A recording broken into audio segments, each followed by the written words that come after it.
y aller, faut y aller. Les zouzous. Il s'en vaut la confiance en Dieu.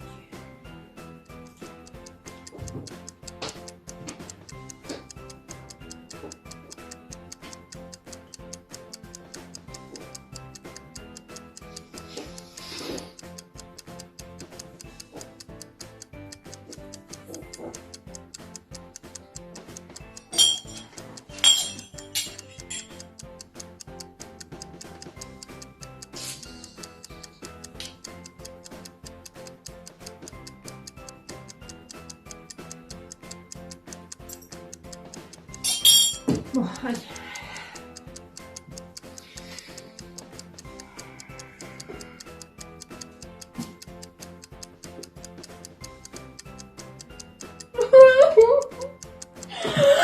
Aspire-moi, aspire-moi, aspire-moi.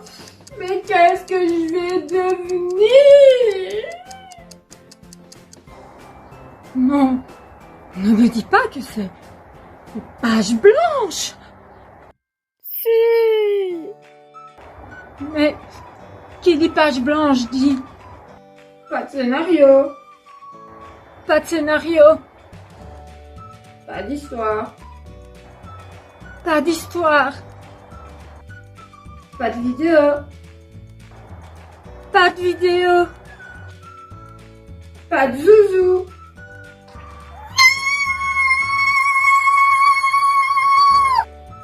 Oh là, on se calme là maintenant. Et vous les zouzous, ne vous moquez pas, hein. Bon, on y va, car moi j'ai bossé et l'histoire, elle est là. Donc, zoup zoup, on y va. Salut les zouzous, bonjour les papas, bonjour les mamans, bienvenue dans cette nouvelle vidéo faite spécialement pour toi. Alors, sous cette terre de faiblesse, la peur n'en demeure pas moins une émotion très forte, capable de nous protéger face au danger. Elle a littéralement la capacité de nous paralyser. Même Jésus a peur, c'est la Bible qui le dit. Et je peux même dire que c'est lui qui l'a vécu la plus intensément. Tu veux dire que c'est Jésus qui a eu le plus peur depuis la création du monde? C'est ça. Ça paraît un peu difficile à croire, hein. C'est Jésus quand même, hein. Dieu c'est homme. Eh oui. Mais attends un peu. Si Jésus il a eu peur, ça veut dire que nous on doit encore avoir plus peur. Ah, je crois que je ne me sens pas bien du tout, non. Du calme, hein. Non seulement Jésus avait une bonne raison d'avoir peur, mais en plus de cela, l'histoire a fini bien dans un certain sens. Bizarrement, ça ne me rassure pas vraiment, hein. On ne peut pas le blâmer, il allait connaître la plus grande souffrance de toute l'histoire de l'humanité. Jésus allait être trahi par ses amis, jugé injustement, battu et fouetté à mort, jusqu'à être cloué sur une croix pour y mourir. Personne ne peut blâmer Jésus d'avoir eu peur. Pourtant, Jésus n'est pas mort dans la peur pour autant. Savez-vous ce qu'il a fait de sa peur? Il l'a soumise à Dieu? Ouais, il l'a soumise à Dieu. Vous êtes-vous déjà imaginé si le soir de son arrestation, Jésus, poussé par sa peur et son angoisse, s'était enfoui à l'autre bout du monde avant d'être arrêté? Ou encore, ce qui se serait passé si Jésus n'avait pas eu le courage d'aller mourir à la croix pour nous. Lui qui, d'une parole, pouvait faire descendre toute l'armée céleste, l'armée de Dieu, pour venir le protéger et le sauver. Face à une situation difficile, on peut avoir peur. On peut réagir même très bizarrement. La peur n'est pas un péché en soi à partir du moment où elle est soumise à Dieu. Donc, soumettez vos peurs à Dieu, car c'est le seul moyen pour s'assurer qu'elle porte en nous et autour de nous du bon fruit. Vous aimez les super-héros? Batman, Iron Man, Superman, Spider-Man. Eh bien, la Bible est remplie d'hommes et de femmes considérés comme des super-héros. Et vous savez pourquoi? parce qu'ils ont fait totalement confiance en Dieu. Joseph, Moïse, Abraham, Anne, Esther, Paul et encore beaucoup d'autres, sans oublier le plus grand de tous, le plus grand de tous les héros, Jésus lui-même. Ils ne se sont pas tout le temps dit « Mais enfin Seigneur, qu'ai-je fait pour mériter cela ?» Peu importe les moments difficiles par lesquels ces personnes sont passées, ils ont toujours placé leur confiance en Dieu. Et vous voyez les zouzous, leur super pouvoir était la confiance qu'ils avaient en Dieu. Nous passons tous par des moments difficiles, des moments plus tristes que d'autres, mais ce qu'il est important, c'est de nous rappeler que nous devons toujours avoir confiance en Dieu, car Dieu peut agir. Il a un plan merveilleux pour moi et un plan merveilleux pour nous tous. Il y a forcément de la souffrance, chacun a ses épreuves, mais Dieu, lui, il s'occupe de nous. Et confiance en Dieu jusqu'au bout. La confiance de Dieu n'empêche pas la souffrance, et ça n'empêche pas non plus d'avoir mal, d'être face à des choses difficiles, de vivre des choses dures, mais elle permet de vivre selon Dieu jusqu'au bout.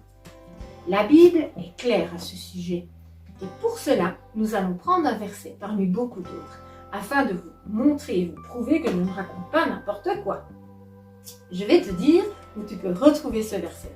Et comme d'habitude, je vais donc te donner le numéro de téléphone de Dieu. Écoute, c'est le 02 45 08 31. Voilà ce que cela veut dire. 02, c'est la partie de la Bible où se trouve notre verset. La deuxième partie, donc le Nouveau Testament. Allons-y. Le Nouveau Testament, on y va. 45, c'est le livre où se trouve notre verset, le 45e livre de la Bible. Quand on sait que l'Ancien Testament compte 39 livres au total, cela veut dire que nous devons aller au 6e livre du Nouveau Testament, puisque 45 moins 39, ça fait 6. Donc, et nous savons que il y a au départ 4 évangiles, Matthieu, Marc, Luc, Jean, n'est-ce pas? Ensuite, les actes des apôtres, qui donnent le 5e livre. Et ensuite, qu'est-ce qui commence les zouzous? Les épîtres ou les lettres écrites par Paul. Donc, la première de ces lettres, c'est la lettre aux Romains. Le 45e livre de la Bible est donc l'épître aux Romains. Le 08, c'est le chapitre du livre où se trouve notre verset. C'est le gros chiffre. Donc, notre passage, notre verset, se trouve au chapitre 8 de l'Épître aux Romains. Le voilà. Et le dernier, 31, c'est le numéro de notre verset. C'est le petit chiffre dans le chapitre. Donc, le verset du jour se trouve dans notre Bible, dans l'Épître aux Romains, au chapitre 8 et au verset 31. Allons voir un peu ce que cela nous raconte. Que dire de plus? Si Dieu est pour nous, qui sera contre nous? J'aimerais te dire que c'est normal d'avoir peur. Et la bonne nouvelle est que Jésus ne veut pas que l'on reste apeuré. Il ne veut pas que nous restions en petite boule dans le coin de notre chambre. C'est facile de faire confiance à Jésus quand tout va bien. Mais c'est une toute autre chose quand on fait face à une tempête, quand on fait face à quelque chose que l'on ne maîtrise pas. Mais Jésus nous demande de lui faire confiance. Et lorsque tu fais vraiment confiance en Jésus, tout devient calme dans ton cœur. Même si tout est agité autour de toi, parce que tu sais qu'il est en toi et qu'il veille sur toi, la paix est dans ton cœur.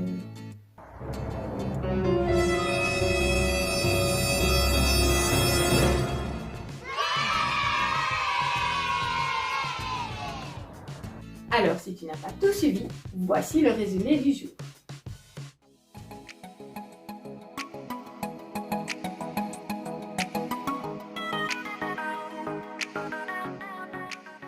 La vérité biblique d'aujourd'hui est inutile de s'inquiéter puisque Dieu s'occupe de nous. Le verset biblique qui s'y attache est celui de Romains chapitre 8, verset 31. Que dire de plus? Si Dieu est pour nous, qui sera contre nous? Et pour finir, la qualité chrétienne, la confiance en Dieu.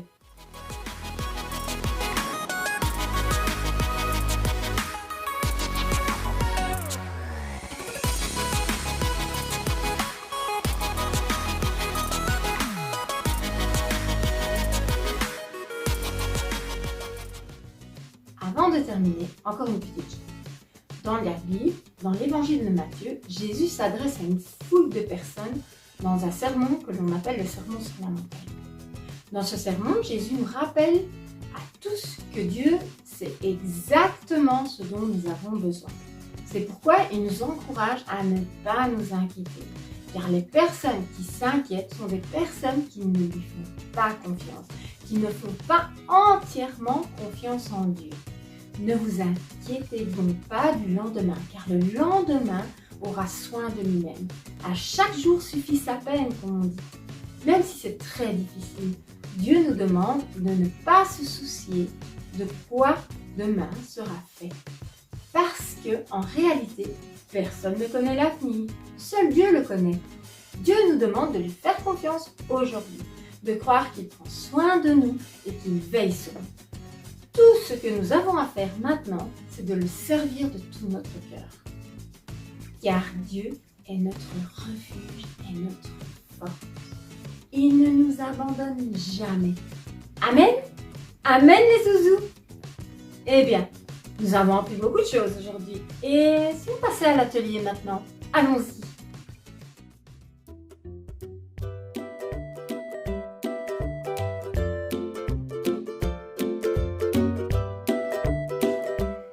Aujourd'hui, je vous propose un atelier très particulier et rigolo. Il s'agit d'une expérience autour du pissenlit. Attention!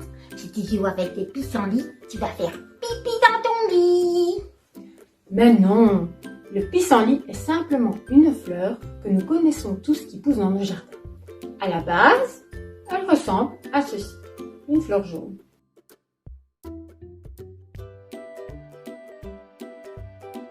Et puis, il devient comme ceci.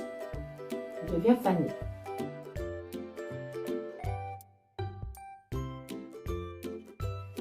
Enfant, j'aime beaucoup souffler dessus pour faire envoler chaque graine. Mais je me faisais gronder, car qui dit graines qui volent, dit graines semées, donc nouvelles fleurs, et les pissenlits ne sont pas beaucoup appréciés dans les jardins, car on dit souvent que ce sont des mauvaises herbes. Oui, bon. Et revenons à notre expérience, là. Hein? Nous allons prendre notre pissenlit fané et un verre d'eau. De l'eau du robinet, c'est très bien. Et nous allons mettre la fleur fanée dans l'eau. Et nous allons voir ce qui se passe. Allons-y. Regarde, c'est incroyable. Ça fait comme du cristal autour. Vous voyez, c'est super beau.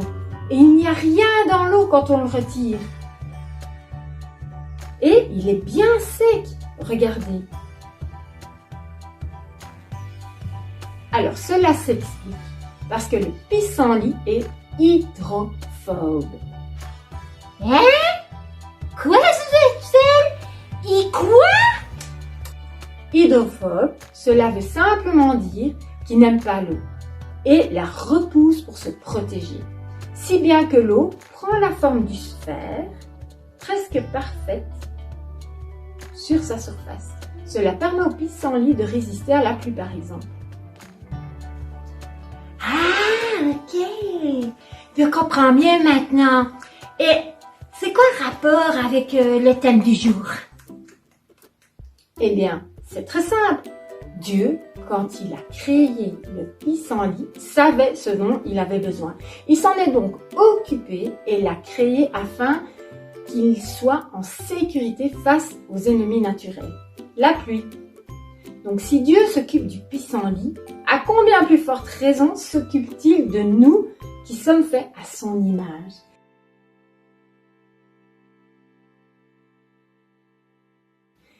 Il a même été jusqu'à envoyer son fils unique Jésus mourir sur la croix. Pas pour l'herbe ou les belles fleurs, mais pour ses fils et ses filles, c'est-à-dire vous et moi. N'est-ce pas merveilleux les zouzous? Alors, faisons-lui confiance à 100% dans les grandes comme dans les petites choses.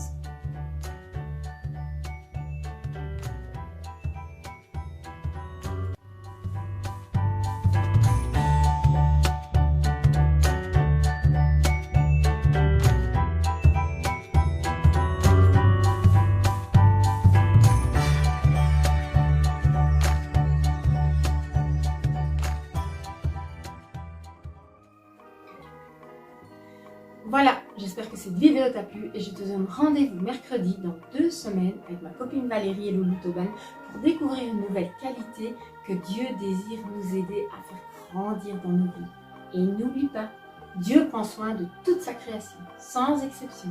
Et nous sommes des créatures de Dieu.